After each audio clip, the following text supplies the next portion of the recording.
homer, led the league in tackles with 85. The deep ball for Darius Prince, and Philadelphia's on the board first.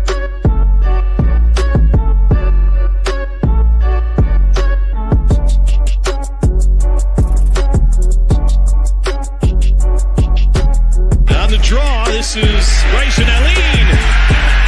And Allen weaving his way all the way down to the 22. 10-yard line, 5.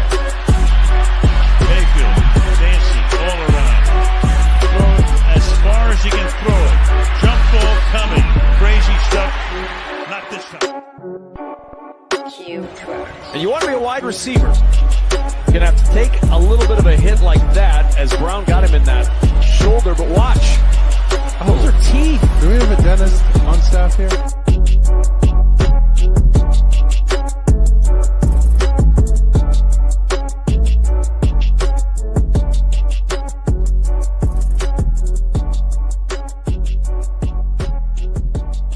All right, we are back for another episode of Around the Indoor Football World. Ton to talk about today, and as always, I've got my trusty co-host TJ Bartholomew here with me. How you doing today, TJ? Good. How are you? I can't complain at all. I was actually expecting your answer to go another way there, but we'll get to that here shortly. Man, Save it for the segment. Yeah, exactly. Where do we even start? I'm guessing probably the National Arena League, just based on everything that's been going on.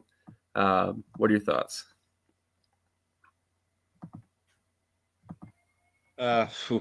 It's definitely not a good situation. Hasn't been for, the past couple weeks. Been a lot of murmurs and stuff with Carolina. And, then now they, formally announced that they're going dormant for the rest of the year. Unfortunately, the writing was on the wall.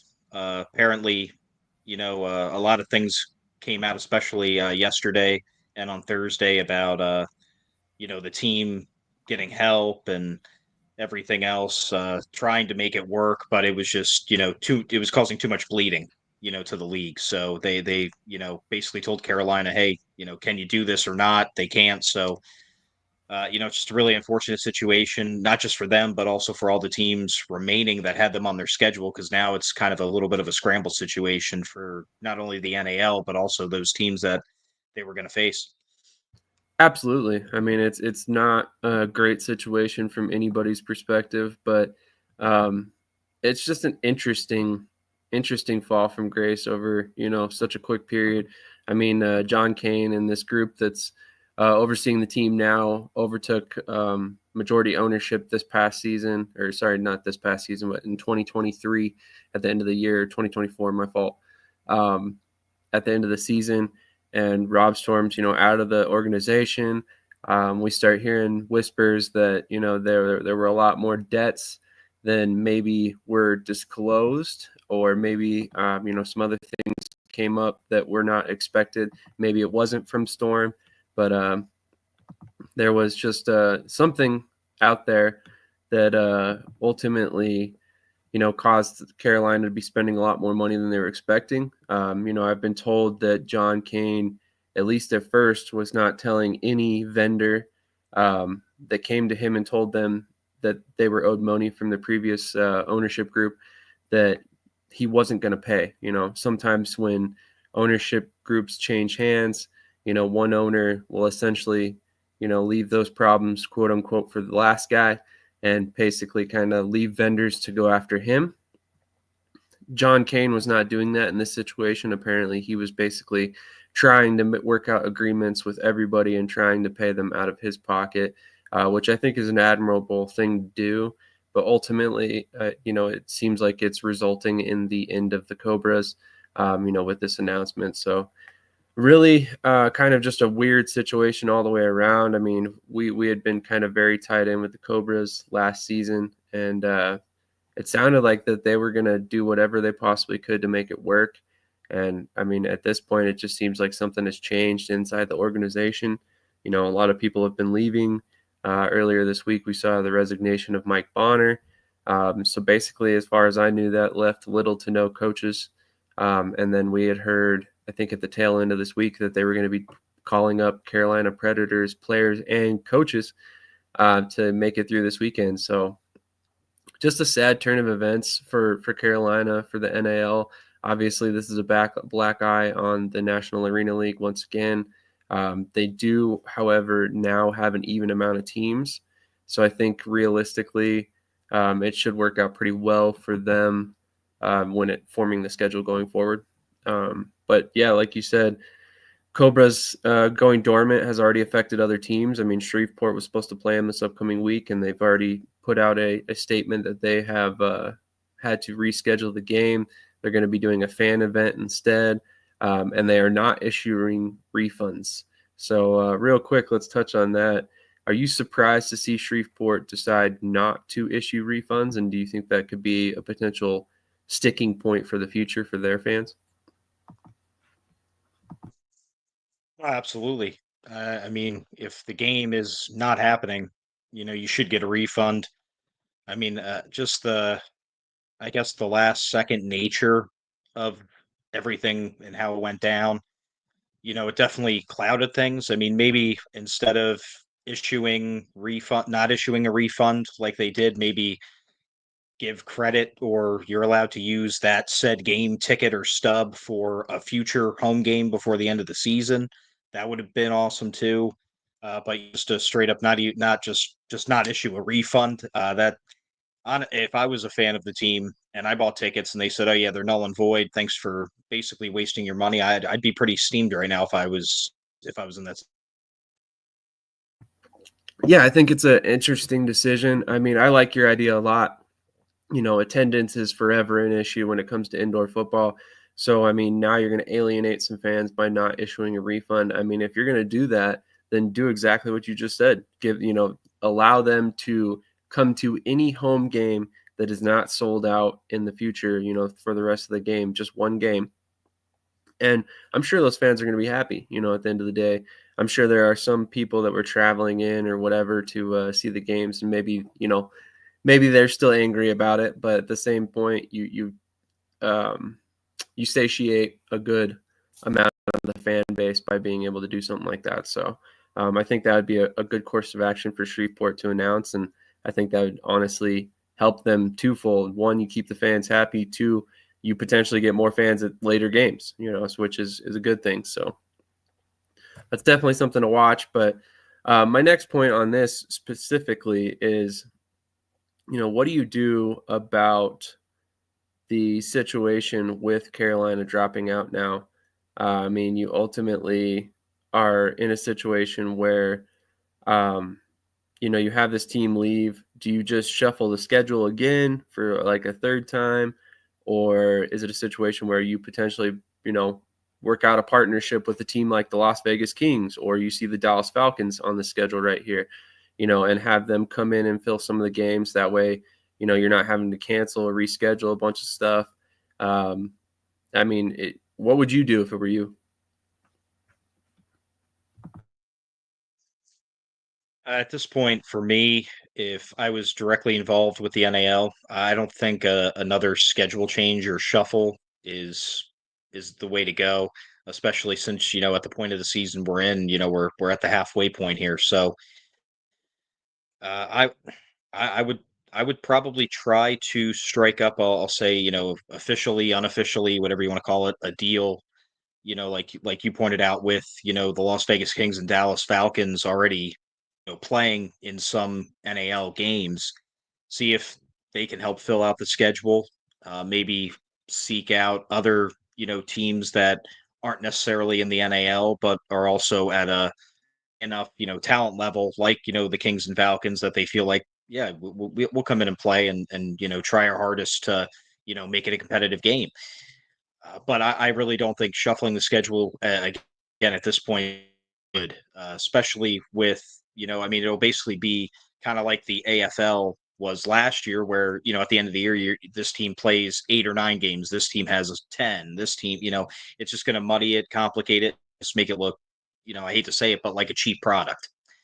So I think they just have to fill in the remaining Carolina games the best they can, just to kind of get through the season and just balance out the negatives that this whole situation with Carolina has caused. Minimize the ripple effect, if you will. I completely agree. I mean, that's a situation where you got to figure out something that's not going to change things for other teams as much as possible. And, maybe I haven't looked this closely at the schedule. Maybe you can shuffle some things around in terms of opponents and make it work. But you have to figure at some point Carolina was going to have more home games. So what do you do in those situations? Do teams get an extra home game? If they do, is their arena even available? If if it's not, what do you do then? I mean, there are just so many things that could potentially be,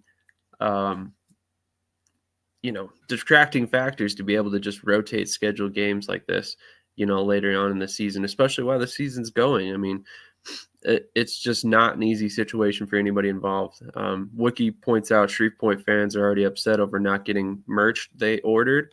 I have seen those posts as well. So there was a guy recently talking about how, he's owed a helmet with some signatures on it that has not come in yet. And then there was some people also saying that they haven't gotten their season ticket holders shirts delivered yet. I mean, I don't know when the guy ordered the helmet, but if you ordered season tickets, that was most likely before the season. You should probably have your shirts by now. Like, we're midway through the season at this point. So that's concerning for sure. I hope it's not another situation where, there's money problems and losing Carolina is all of a sudden a huge burden on Shreveport, in terms of travel. But there's just so many different angles to look at when it comes to this Carolina situation. It's definitely not a good thing, no matter how you slice it. I really wish that this hadn't happened and that the NAL could have made it through this season with the 9 teams they started with. But unfortunately, at this point, that's just not the reality. So, I mean, there really isn't much going on in the National Arena League currently outside of the Carolina situation. No games were played last night. So, just looking forward real quick, who did you pick in these games this weekend?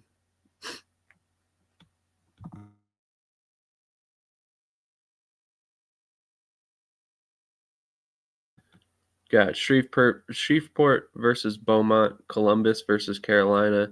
And I don't know that this schedule is completely accurate because I could have sworn Shreveport played Carolina this weekend. Dallas versus Omaha, Wheeling versus Colorado, and Sioux City versus Idaho.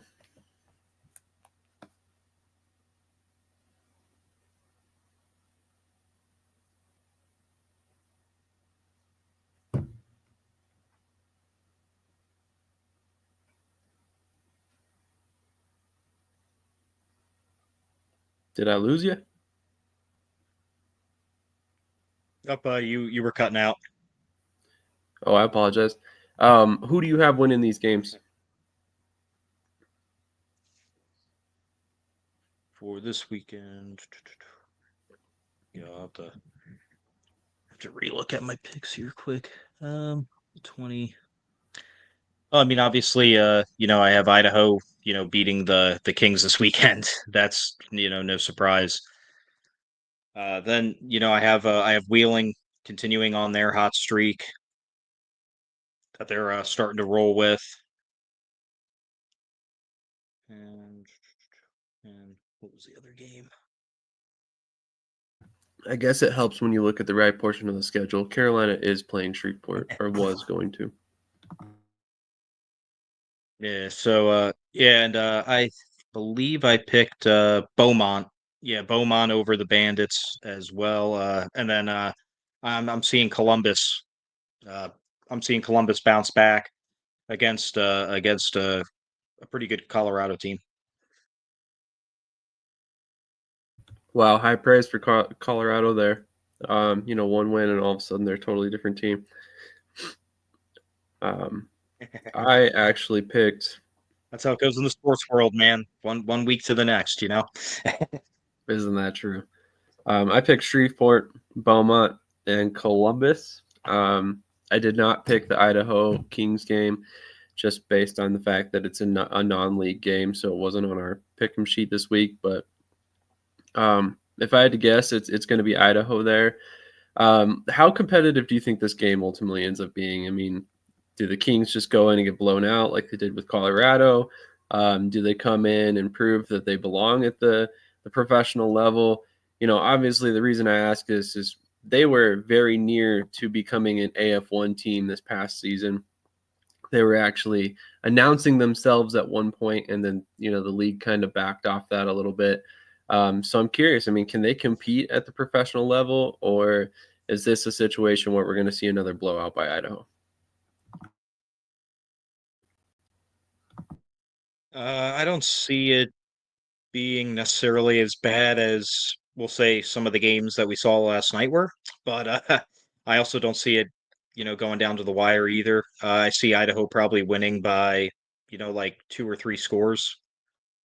Probably one of those scores being, later on in the fourth quarter to pretty much seal it. But I see the Kings coming out after their last game, in NAL play, we'll say loosely, and I think they learned a lot, and they're gonna look a lot sharper, look a lot better. But I still think Idaho's gonna probably win by somewhere around like 14, 17 points, something like that.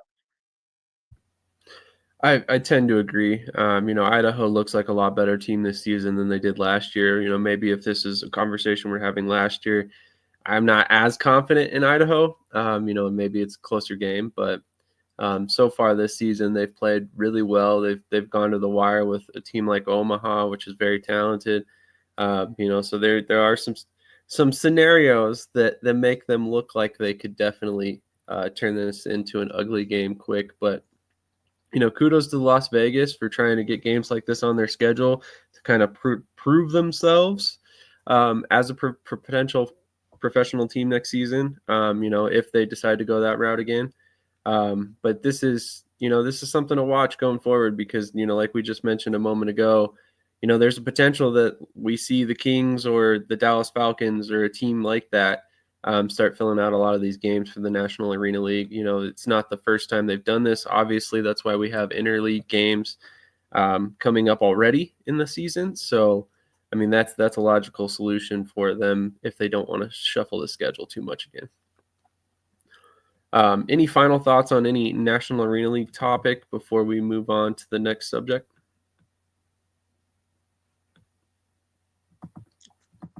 Just want to say I love the fact that you brought that up about the Kings because, at the same time, this is almost kind of like this is a real opportunity for them to have some test games, if you will, especially since they were trying to get into the AF1, and hey, who knows, maybe if they keep helping the NAL by filling out games, maybe the NAL claims ownership over them, or maybe they prefer to go to the NAL because it's, the games that they've been playing. So, just something to keep an eye on too throughout the rest of the season and off season. Just the Kings watch, if you will. Yeah, I agree. I mean, there's a very realistic possibility that they could come in and fill out a lot of these games for the NAL. I mean, that's why some of these teams that are independent that jump around the leagues and play all different kinds of leagues, they're very valuable. They can definitely come in and get a league through a season in a situation like this. So it wouldn't shock me at all to see something like that come up. There's other teams out there that could potentially fill the gap. One that comes to mind immediately is our boy Daniel's team, the Far Phantoms. They definitely are not scared to play professional teams, even though they're an amateur team technically. So maybe that's another route that they go. You get a regional opponent for Beaumont. I know they're not exactly next door to each other, but it saves on travel for Beaumont. Maybe gives them another home game or two, depending on how their schedule looks the rest of the way. But I definitely think that that's the most likely scenario for the NAL is to find one of these teams or multiple teams to kind of fill in the schedule again. But we're going to hit a quick commercial, and then we'll jump over to the IFL. We got some very interesting transactions coming out over the past couple of days that we'll get into.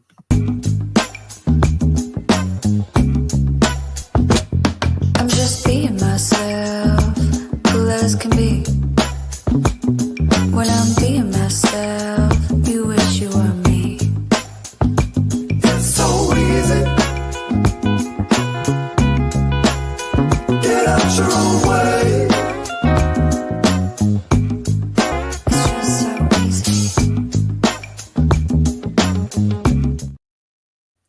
All right, so I've got them pulled up on the screen here. There are a couple very interesting moves that have happened over the past couple days, some injuries as well that are really going to affect some teams. But the biggest move right here at the top, I've got it highlighted.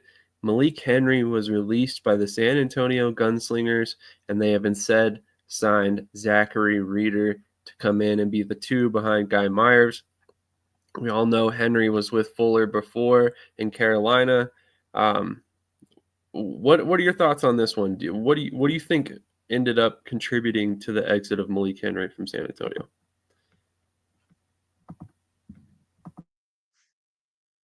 Uh, I don't really see enough to warrant the release. I don't think he deserved it personally.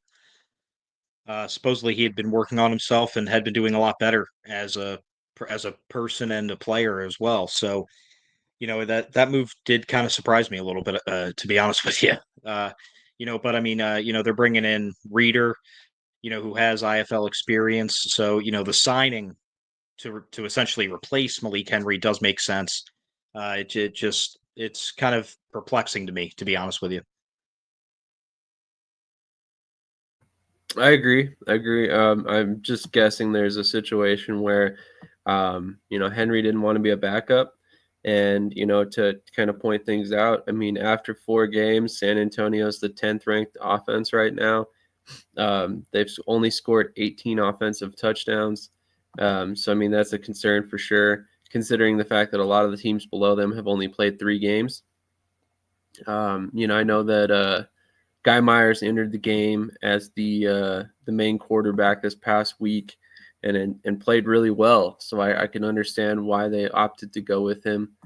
But yeah, it's kind of crazy to see that Henry was released. I didn't expect that to happen. I expected him to kind of stick around in San Antonio and for them to, maybe bounce back and forth between quarterbacks. But ultimately, he gets his release. They also move on from Danye Dixon. And then Charles Gilbert goes on short-term IR. They bring in Michael Miller and Justin Sykes. So, just a lot of movement there for San Antonio to weather the storm. They haven't started off as they had hoped, and it looks like they're kind of going to the waiver wire to try and fix some situations among their team. The next big move that was kind of not on our list, but Jacksonville has lost wide receiver Marquise McLean to the CFL. I have not checked into which team this is that he was signed with. But then Jacksonville also lost both the running backs, Jimmy Robinson and Tyler King, to short-term IR. And we'll talk more about this King situation in a second. And then they brought in Mark Orozco, who was with Albany last season and helped lead them all the way to the championship game. One of the better kickers indoors.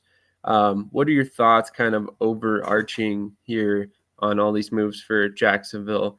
What do you think is the most influential move?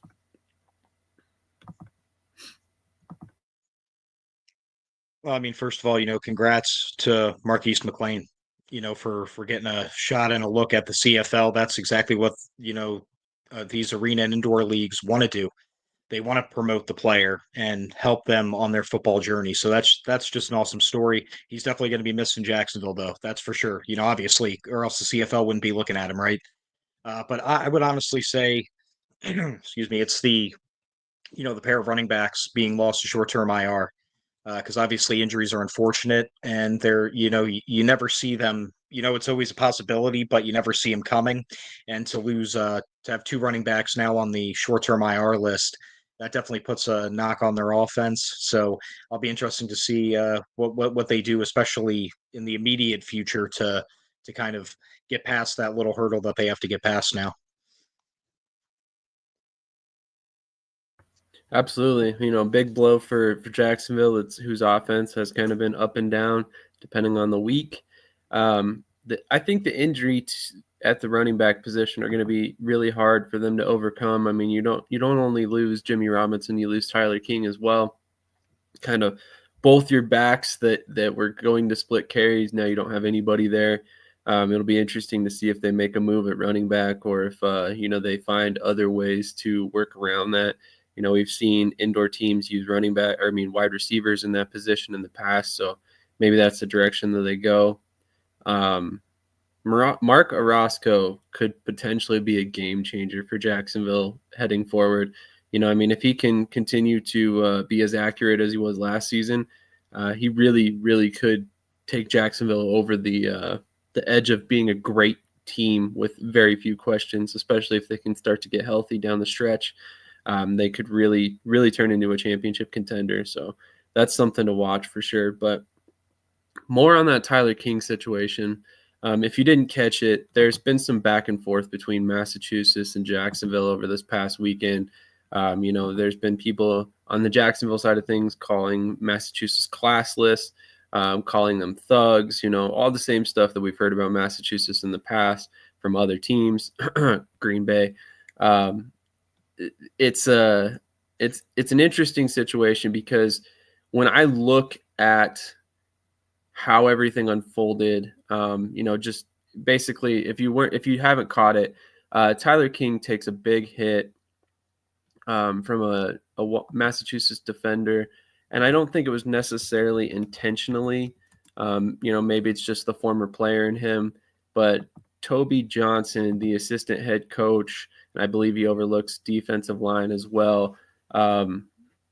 He did the sleeping motion, with his hands next to his head, and Jacksonville fans really took offense to that because it looked like on the surface that he was celebrating an injury for a player, which is obviously a bad look, especially if you're a coach on any roster. So I'm curious on your thoughts on that. Do you think he was really trying to celebrate the dude's injury?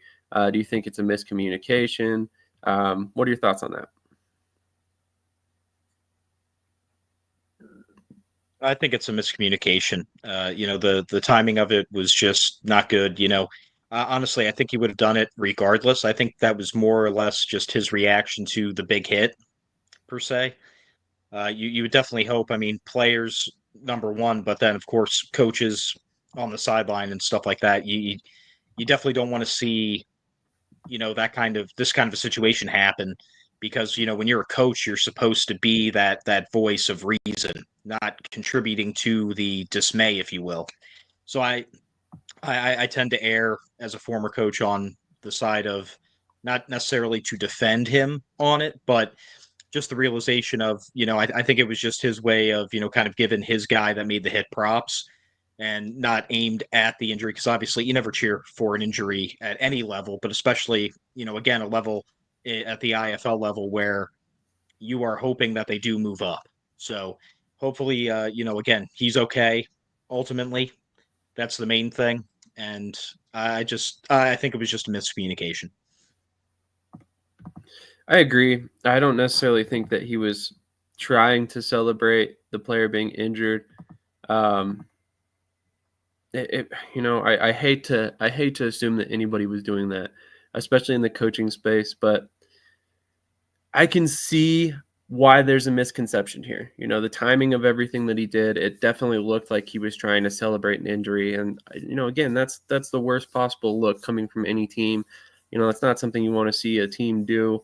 And that's definitely something that, like Daniel says here, that's going to create a rivalry, and it seems like the Jacksonville-Massachusetts rivalry has just been growing since Jacksonville came over to the IFL.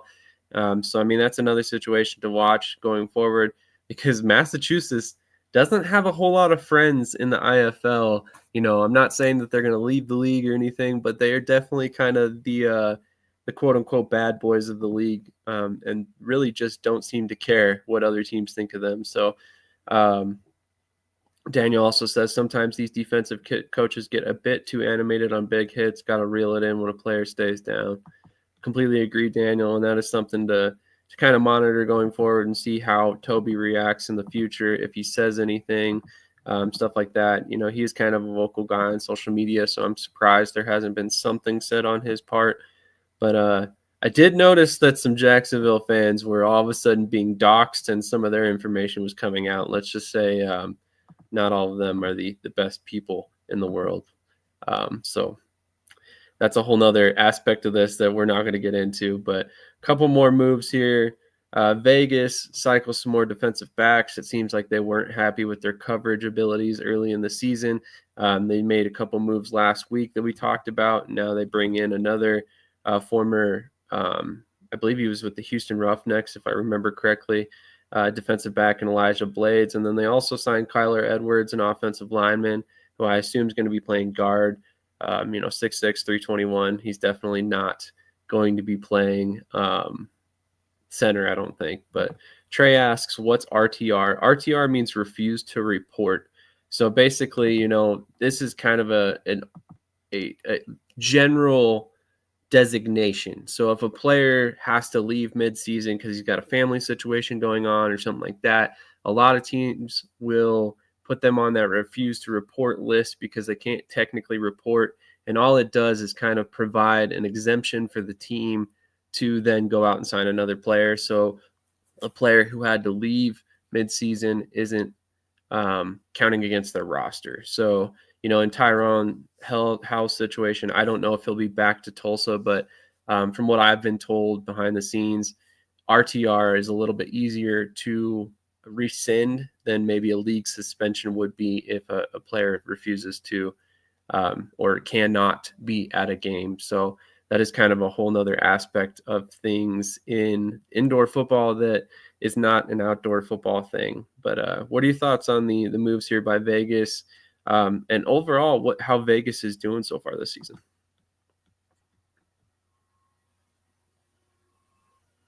Yeah, Vegas, obviously, after last season making the playoffs, they're coming out a little lackluster this season.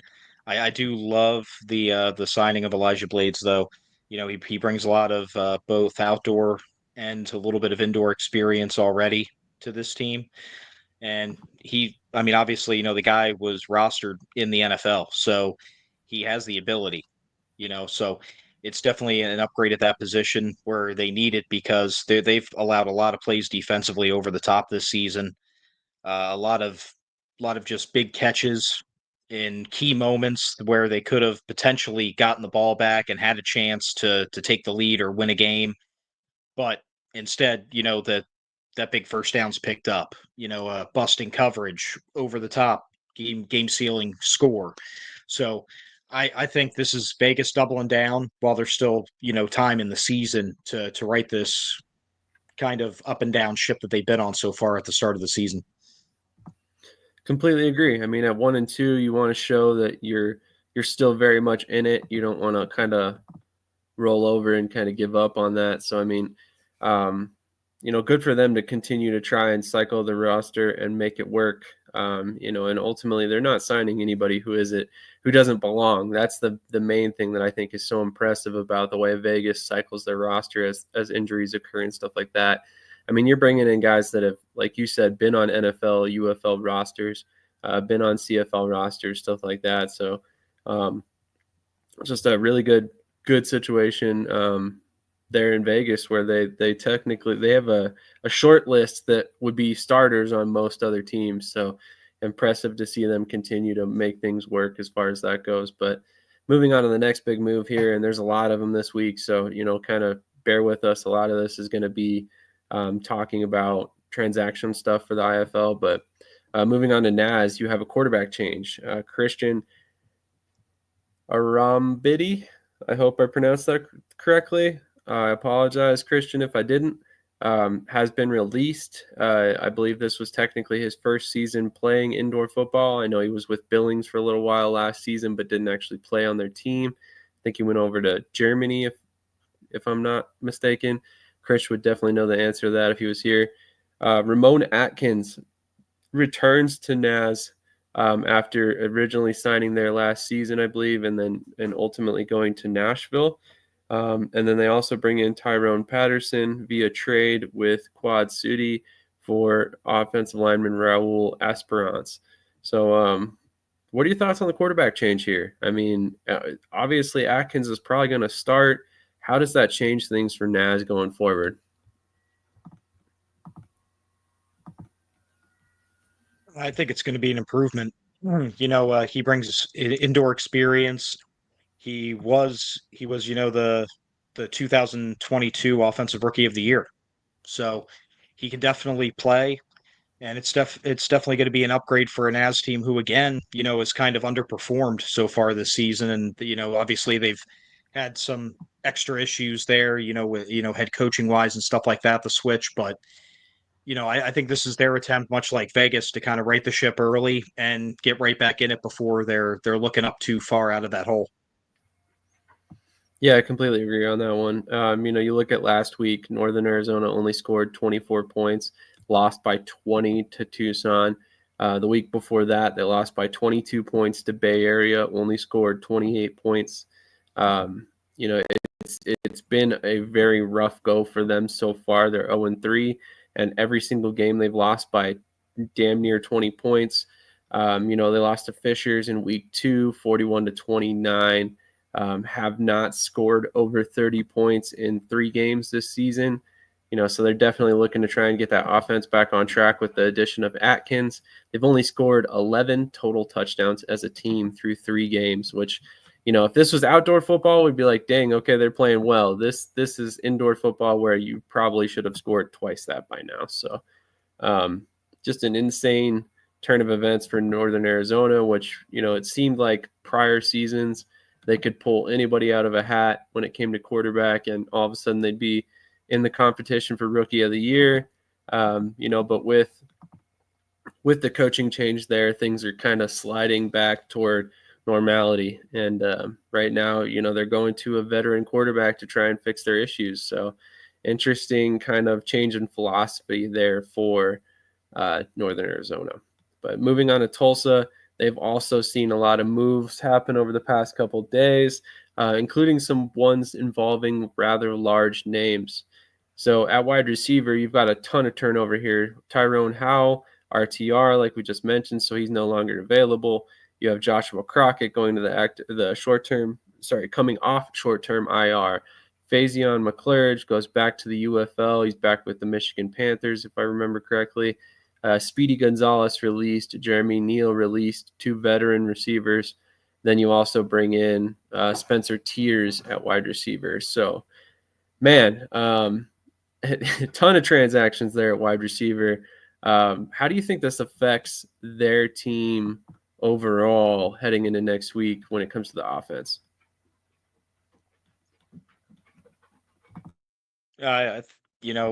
Coach Billy Back is trying to, really get the team back in to things. He's trying to upgrade the team. Spencer Tiers is, he has he was really good at NIU, and he was with the Frisco Fighters. So he brings a lot of good experience. Frisco was always a good team for the couple of years that they were in the IFL. So he brings that winning mentality. And, again, it's just trying to change the culture in there and also upgrade at the same time. It appears that, they've got things, rolling in a better direction now, especially after last week. But, just the look for constant improvement is what you're seeing. And, it's good to see, because there are certain times where when teams don't get off to the best start at this level, I don't want to say they fold up shop, but, they kind of just get that, well, maybe next year mentality. But, here so far, specifically in the IFL, you're seeing these teams that are starting off not so great. They're trying to reshuffle the deck and get right back in it right now. They're not looking at that next year mentality. So it should be a really good stretch down the rest of the season to see how some of these teams, with their roster adjustments to improve, can maybe, like I said, reshuffle the deck and get right back in it. Be, if nothing else, at least be more competitive and give us fans a lot of good games to watch. Agreed. And I think you misspoke just a moment ago, just so everybody's clear. Billy Back is in Tucson.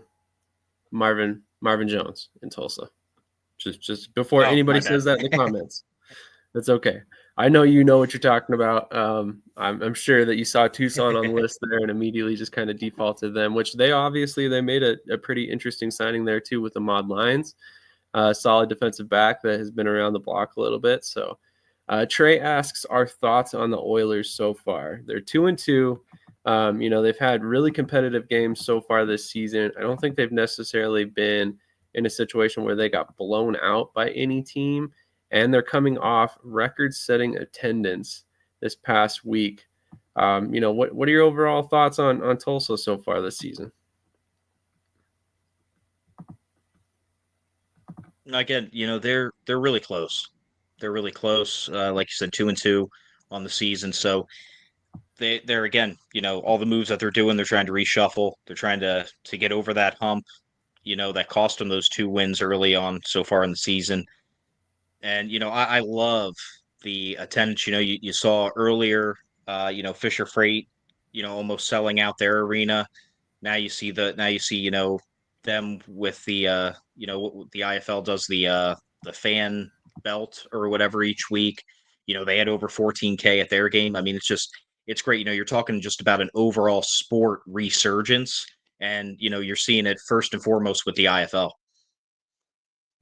Completely agree. And honestly, man, I know, like you said, the IFL kind of credits these fan bases, which is genius on their part, by the way. One of the few things that the IFL does social media wise that is just intelligent as can be. But, I just really kind of want to throw the flowers at Tulsa, because for them to show up like that for their team, that's what we need out of fan bases again, to really see this sport get back to what it was in the early 2000s. These ownership groups are not making the kind of money that they were back then when, they would sell out arenas, 20,000 seat arenas on a nightly basis. It's not the only league out there that's an alternative to the NFL anymore. So, at least in the US. So, I mean, that's a situation where there's a lot of competition for them, to kind of attract fans. You've got the UFL going on. You've got 4 different arena football leagues, indoor football leagues that are going on all at the same time. So, I mean, there's a lot of stuff going on to compete for attention of football fans directly. It's not like it was back, in the early 2000s when it was literally the NFL and the AFL, and that was it. So, we need more fan bases. They're going to show up like that. 15 to 20,000 fans, on a given week is really impressive. And it's definitely something that I think needs to be applauded, because, I mean, there aren't many teams doing that so far. So I really love that for Tulsa. I hope they can continue that run overall. And, it's just a situation where, where are the other fan bases at? Hopefully some people start looking at that as a competition. Maybe we can make it a thing where, whoever puts up the best attendance gets some sort of award other than just, social media clout from the league or something like that. I'm not even sure how you would go about rewarding that, but, great job by Tulsa fans. Glad to see it. Hope more teams can kind of get that backing moving forward. And it definitely seems like, the IFL model of going after teams that are tied to hockey teams is really paying off. But ultimately, let's move on to the AF1 after a quick word from our sponsors, and then we're going to wrap this bad boy up. Today's going to be a nice short episode. In the words of Cool McCain, we're here for a good time, not a long time. So on that note, we're going to get a quick commercial, and we'll be right back.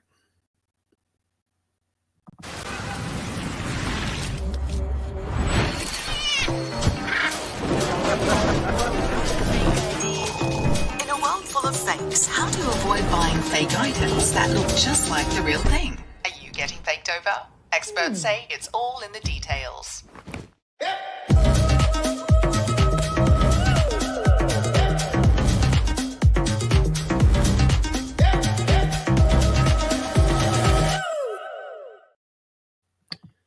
Real quick comment here that we want to bring up before we get to the AF1. Several leagues have a Best Fan Base of the Year award, if I am not mistaken.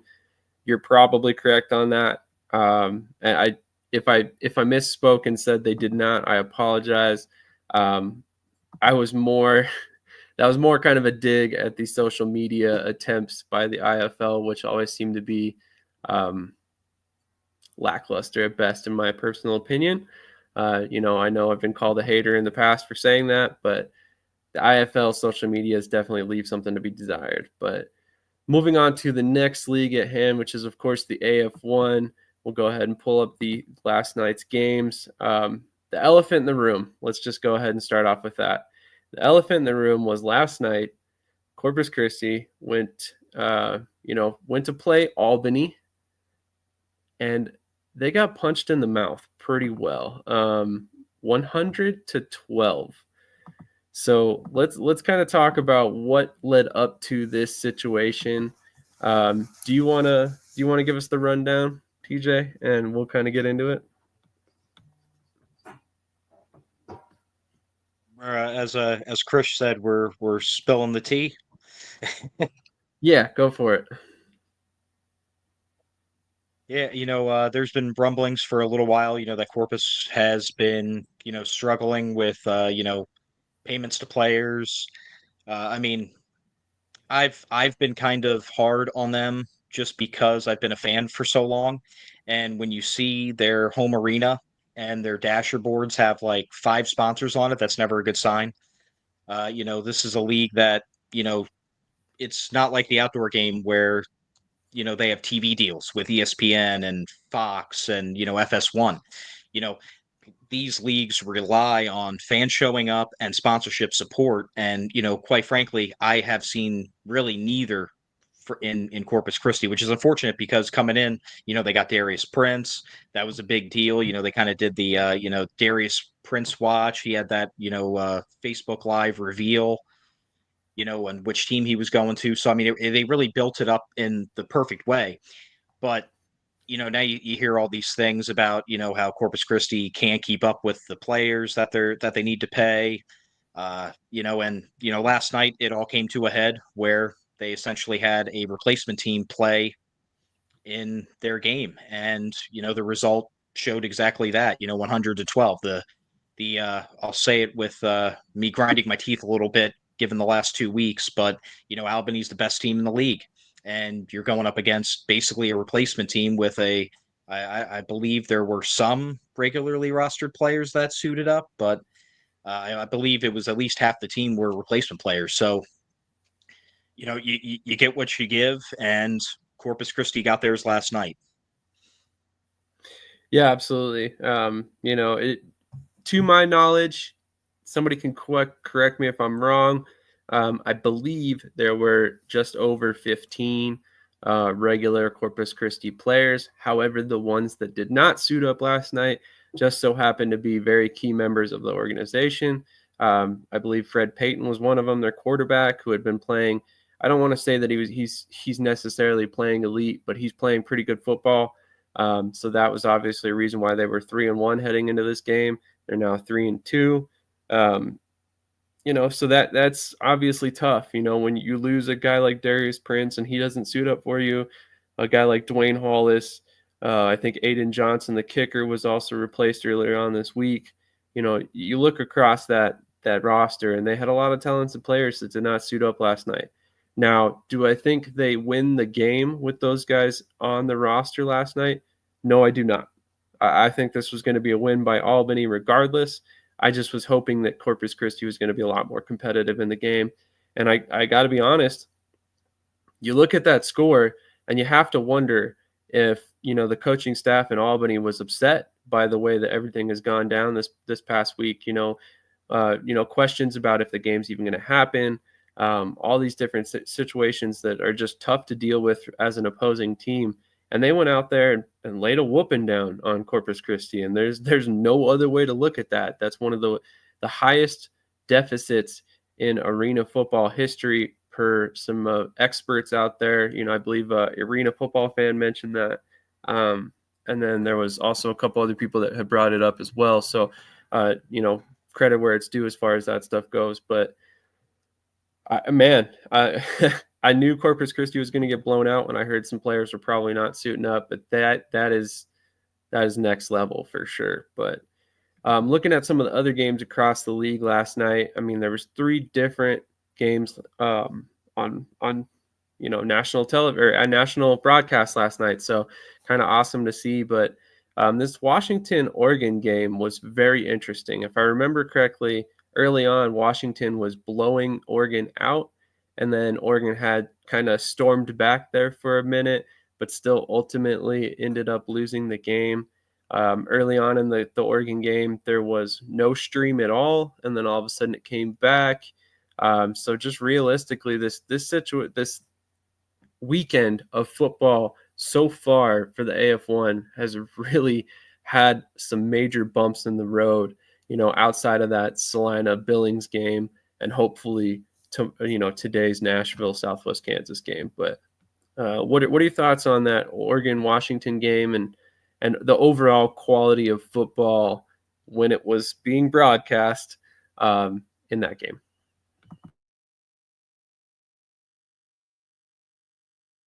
Well, first and foremost, I hate to say it, but I was thinking it last night, between the Corpus Christi situation, the score, and then, you know, from my understanding or from where I caught the game anyway, basically the whole first half of the Oregon Washington game wasn't up.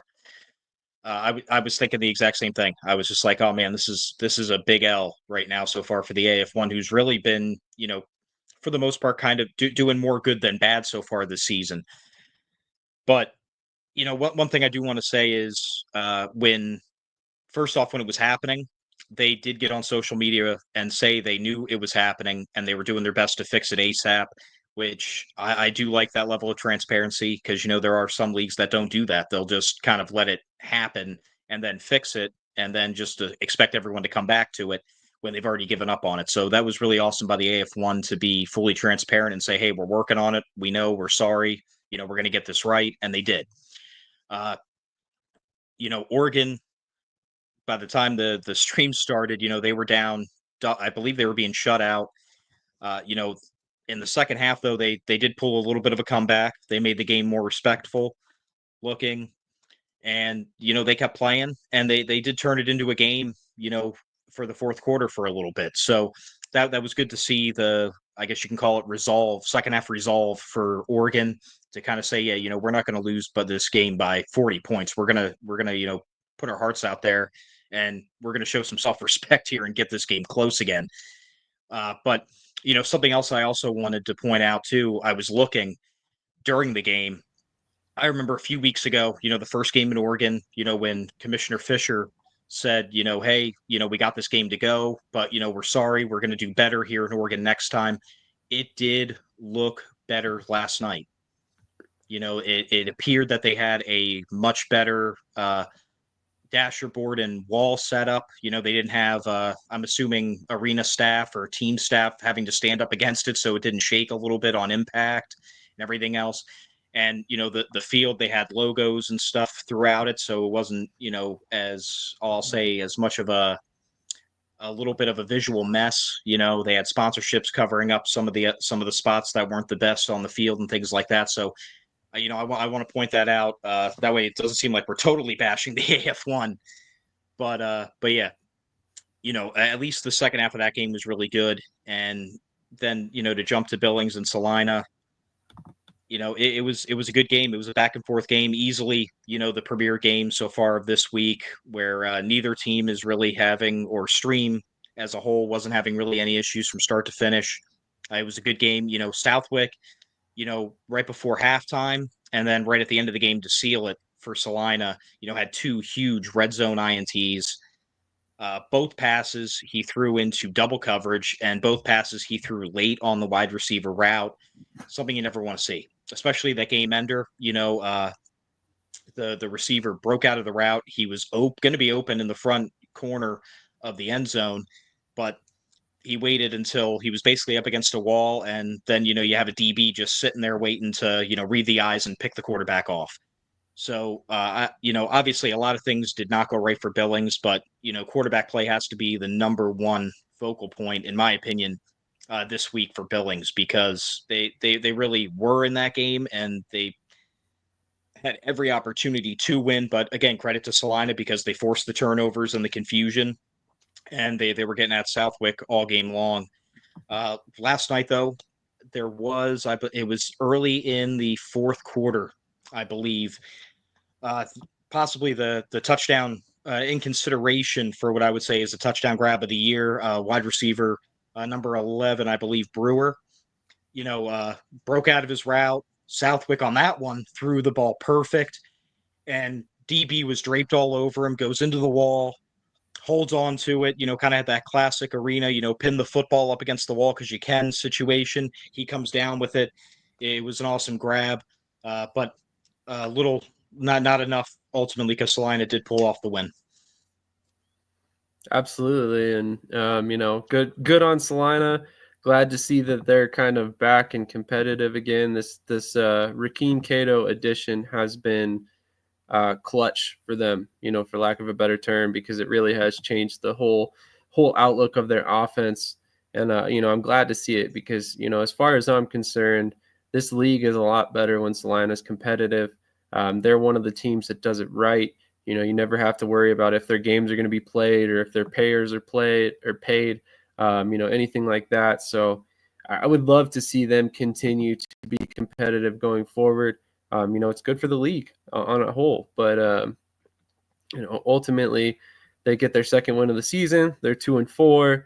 As of right now, they're pretty far out of the division. In terms of the Central, you got Southwest Kansas at 4-2. And then you also have Corpus Christi that's a game behind Salina and Southwest Kansas. They're 3-2. They've only played 5 games. So we'll see how things go the rest of the way for them, which I think realistically things in Corpus have gotten to the point where the league can't ignore it anymore. They've kind of been pushing it by the wayside and really just kind of letting it fly as far as what's going on there. And now it's become apparent that something's going on. You can't just stick your head in the sand anymore and pretend it's not happening. So in my personal opinion, it's time for the league to step in and do something about what's going on in Corpus Christi. And again, if you haven't heard, there are reports players are not being paid. There are reports that they've moved multiple different hotel rooms at this point because of the fact that they can't seem to pay a hotel. There was even a rumor that they've tried to move some away teams into some less than adequate housing when it comes to providing the away team housing for the games. Just a lot of different situations that add up to there's probably not enough money in Corpus Christi right now. So not necessarily saying anything bad about the ownership group. I get it. Sometimes things happen, but at the same time, I have to point out that they probably had one of the highest payrolls in the league. You bring in a guy like Darius Prince, he comes with a price tag. Same thing with Dwayne Hollis. Same thing with, Aiden Johnson, Fred Payton, all these veteran players that you brought in. They're not the cheapest guys in the world. And I'm not saying that's necessarily a bad thing.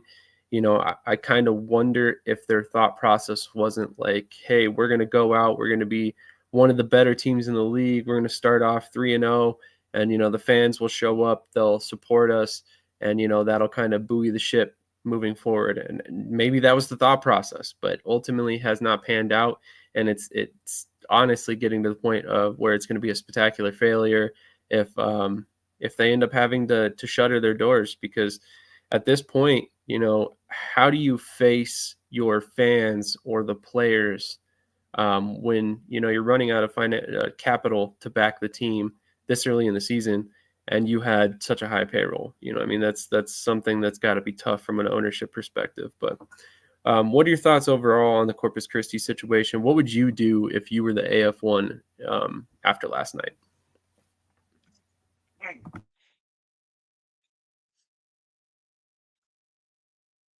I honestly have no idea.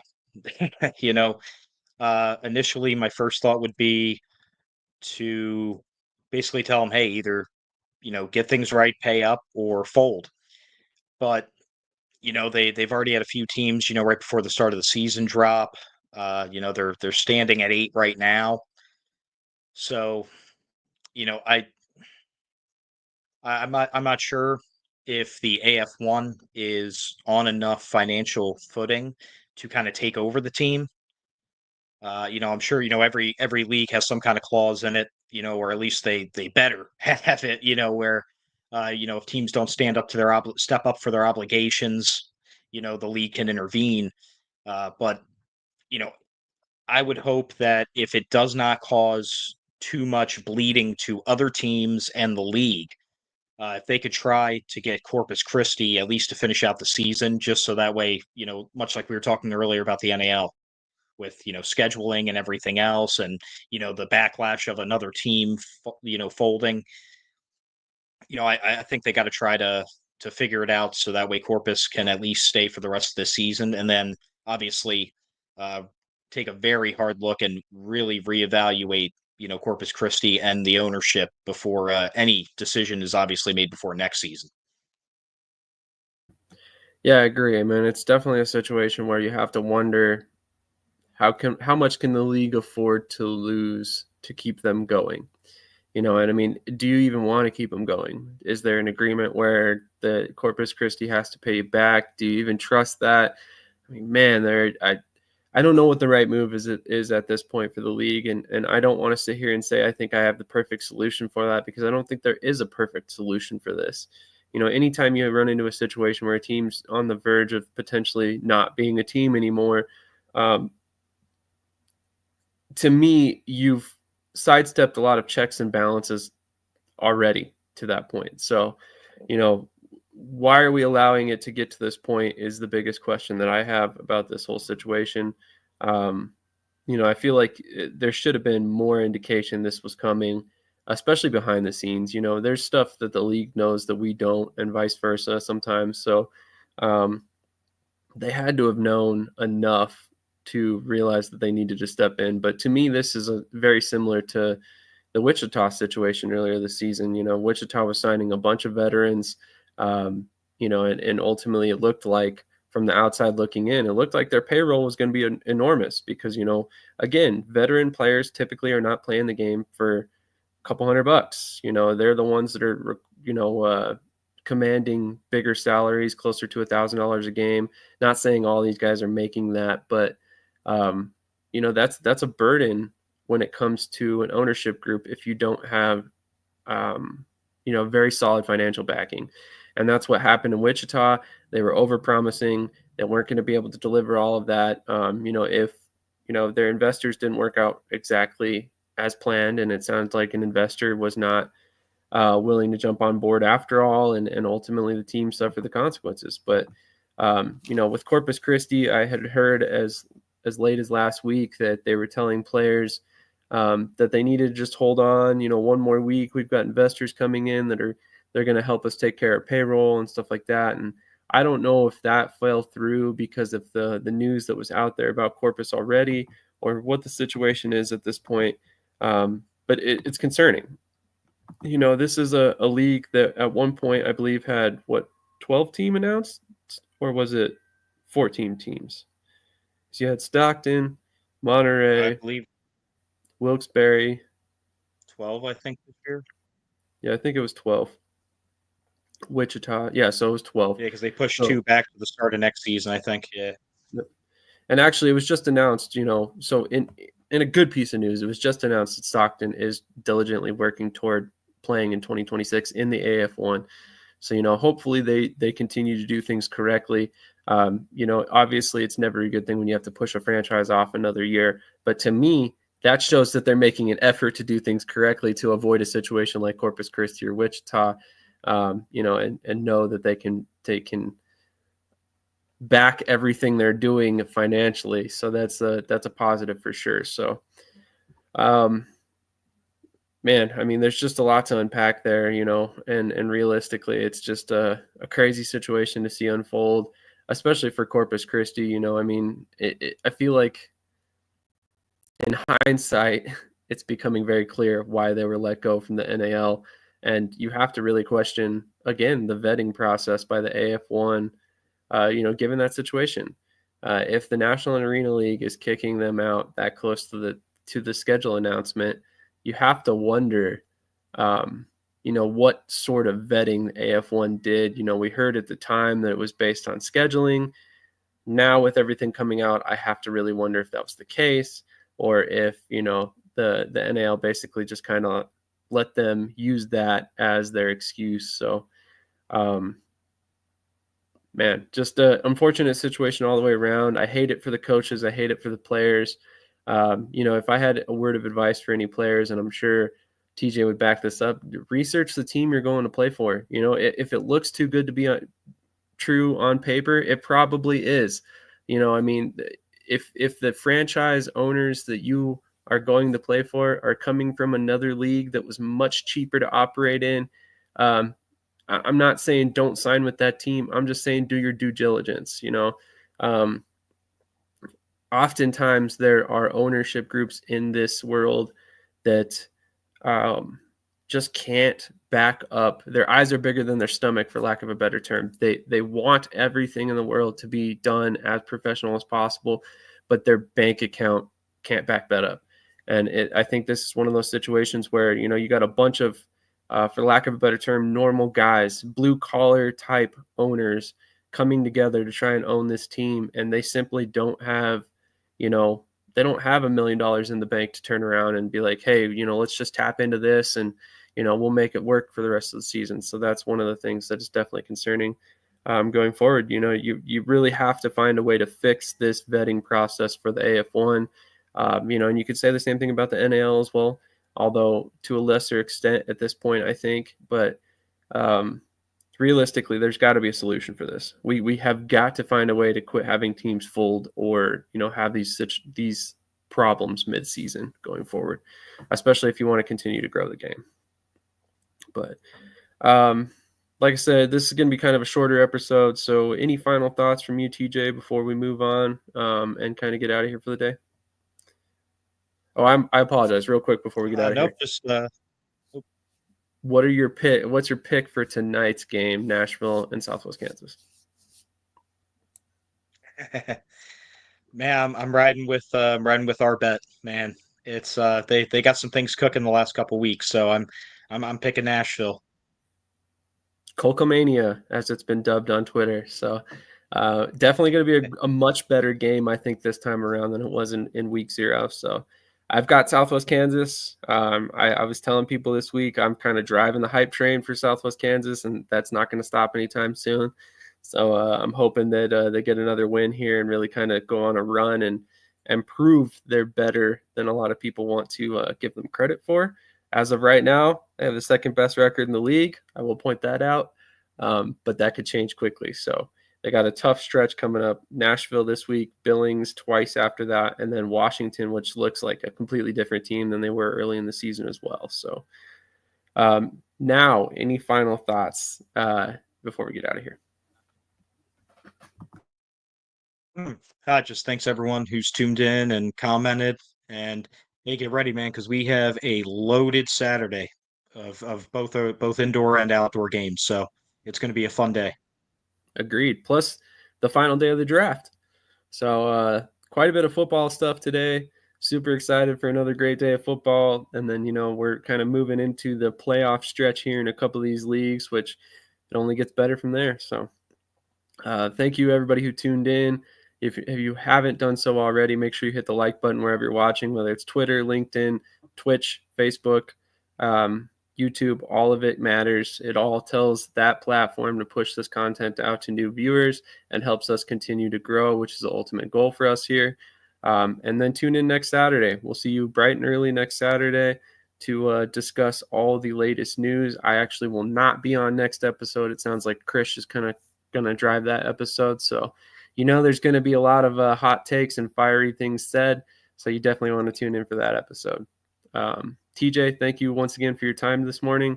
Always love talking some indoor football with you. And I'll definitely catch you the week after next then. Absolutely. Always a pleasure. Absolutely. Thanks again, everybody. Catch you next. I'm a game changer.